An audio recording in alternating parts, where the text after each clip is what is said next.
Halo, perkenalkan, nama saya Eka Putri Bayangkari Papua. Tema kali ini adalah Sistem Manajemen Keamanan Pangan di Institusi Penyelenggaraan Makanan.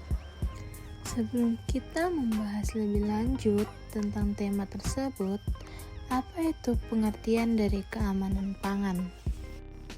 Pengertian keamanan pangan itu sendiri adalah kondisi dan upaya yang diperlukan untuk mencegah pangan dan kemungkinan dari 3 cemaran, yaitu ada pencemaran biologi, kimia, dan benda lain yang dapat mengganggu, merugikan, dan membahayakan kesehatan manusia, serta tidak bertentangan dengan agama, keyakinan, dan budaya masyarakat, sehingga aman untuk dikonsumsi. Selanjutnya, yaitu pengertian Sistem Manajemen Keamanan Pangan. Sistem Manajemen Keamanan Pangan atau SMKP adalah serangkaian elemen yang saling terkait untuk mengendalikan bahaya keamanan pangan dan memastikan makanan aman untuk dikonsumsi.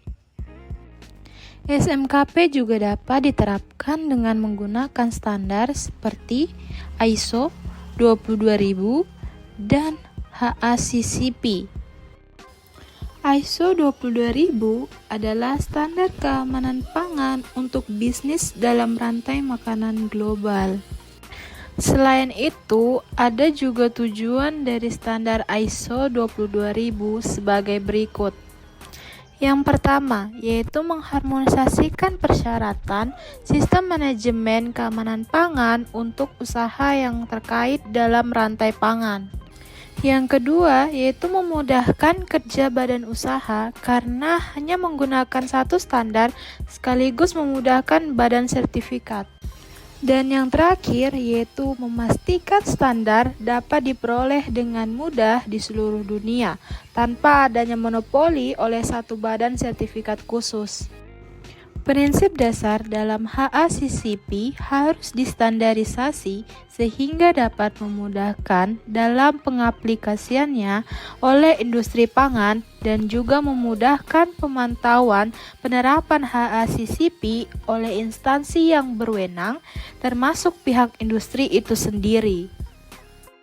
Secara umum, terdapat 7 prinsip dasar yang dikembangkan dalam HACCP, yaitu prinsip yang pertama yaitu analisis bahaya atau penetapan bahaya dan resiko penetapan bahaya, serta risiko yang berhubungan dengan bahan pangan mulai dari pemeliharaan, penanganan, pemilihan bahan baku dan bahan tambahan, penyimpanan bahan, pengolahan, distribusi, dan yang terakhir konsumsi. Prinsip kedua yaitu menetapkan titik kendali kritis atau yang biasa disebut dengan CCP yang diperlukan untuk mengendalikan bahaya yang telah diidentifikasikan. Prinsip yang ketiga yaitu menetapkan batas kritis yang harus dipenuhi untuk setiap CCP yang telah ditetapkan. Prinsip yang keempat yaitu menetapkan prosedur pemantauan untuk setiap CCP dan batas kritis, termasuk pengamatan, pengukuran, dan pencatatan. Prinsip yang kelima yaitu menentukan tindakan koreksi yang harus dilakukan jika terjadi penyimpanan terhadap CCP dan batas kritis dari hasil pemantauan. Prinsip yang keenam yaitu menetapkan prosedur penyusunan sistem pencatatan yang efektif sebagai dokumentasi dan rancangan HACCP.